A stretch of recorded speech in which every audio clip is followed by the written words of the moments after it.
चलो, तो सबसे पहले बात, तो क्षेत्रफल में केवल दो ही चीजें होती हैं, दो ही विमाएं, केवल दो विमाएं होती हैं क्षेत्रफल में, केवल दो विमा होती है, केवल दो विमा, यानी इसका केवल पृष्ठ होता है, सरफेस।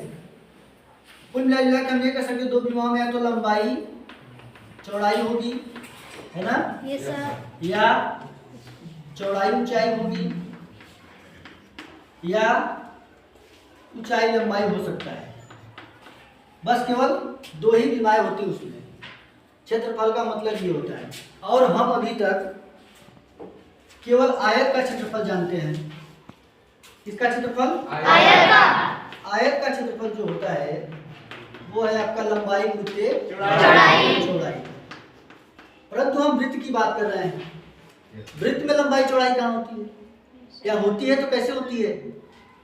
तो हमारे पास एक सर्किल है, ये इस टाइप का, और हमें क्षेत्रफल पता है केवल इसका, आयत का, इस साइड, इस टाइप के आकृति का, जिसकी लंबाई और चौड़ाई आमने सब बराबर नहीं होते, आमने सामने की केवल भुजाएं बराबर होती है, लंबाई बराबर होती है, चौड़ाई बराबर होती है ना।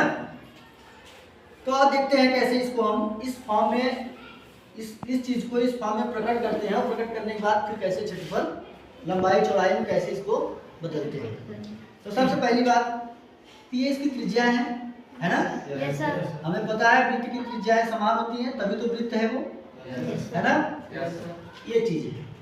अगर कोई रिंग है आपके पास, कोई गोला है, यदि हम उसको दबाएं, जैसे कोई भी गोला पदार्थ है, वृत्त है, अगर उसको दबाएंगे तो वो ऐसे होता चला जाएगा, है ना। तो अगर हम दबाएंगे तो ये जो त्रिज्या है, मान लो ये साइकिल की तीली है, ये साइकिल का फ्रेम है चक्के का, है ना।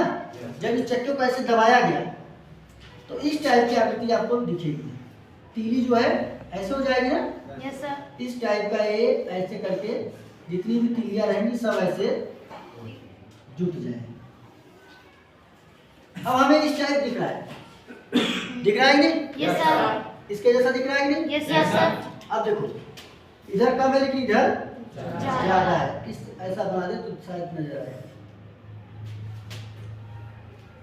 ये आपका ऐसा हुआ, फिर ये ऐसा, है ना।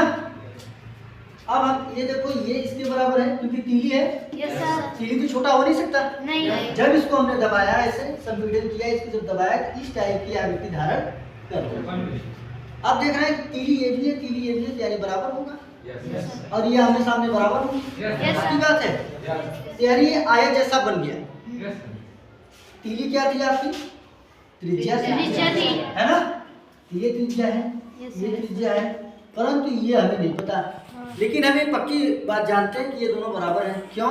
क्योंकि ये भी तीली है, ये भी, जब ये दोनों बराबर हैं तो ये भी सामने की भुजाएं बराबर होंगी ना। इसी की तो मिला रहे हैं, ठीक है। अब यहाँ से समझने वाली बात ये है कि जो वृत्त की परिधि होती है, वृत्त की परिधि आपका होता है twice pi r, 2 pi r, यानी पूरा इसका। तो परिधि क्या होती है? प्रकार की लंबाई ही तो होती है।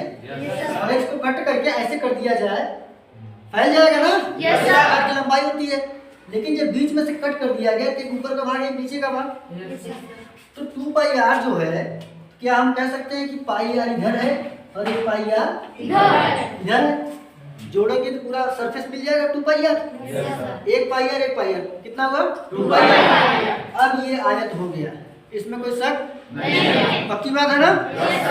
जब ये आयत हो गया तो आयत का क्षेत्रफल तो हम जानते हैं, यानी आयत का जो क्षेत्रफल होगा वही तो होगा वृत्त का क्षेत्रफल। क्यों भाई? अब हमने इसको आयत में बदल दिया ना, वही तो इसका क्षेत्रफल होगा, है ना। ये इसका केंद्र है, वृत्त का क्षेत्रफल। अब समझो बात को, आयत के क्षेत्रफल में क्या होता है? लंबाई गुणित चौड़ाई बराबर वृत्त का क्षेत्रफल,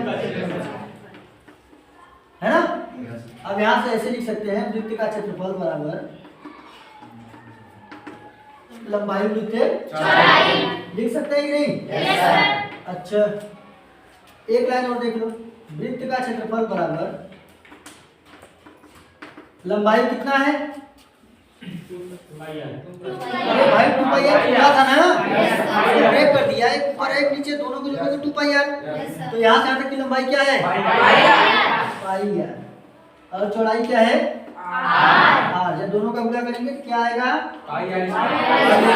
यहाँ से मिल गया वृत्त का क्षेत्रफल बराबर पाई आर है ना। तो केवल एक चीज का क्षेत्रफल हमें पता होता है आयत का, उसी की सहायता से सब वस्तुओं को हम आयत में बदलते जाते हैं, उसका क्षेत्रफल निकालना प्रारंभ करते हैं। देखो कितना बढ़िया वृत्त था, इसको दबाया तो इस प्रकार से डिवाइड हुआ। ये त्रिज्या है, तीली है तो त्रिज्या ही है, और ये 2 पाई आर होता है तो आधा आधा ऊपर नीचे है तो पाई आर हो गया है ना। तो यहाँ से लंबाई वृत्त चौड़ाई हमें मिल गया और हम यहाँ से आयत की तरह इस वृत्त का क्षेत्रफल भी प्राप्त कर लिया। ओके, धन्यवाद।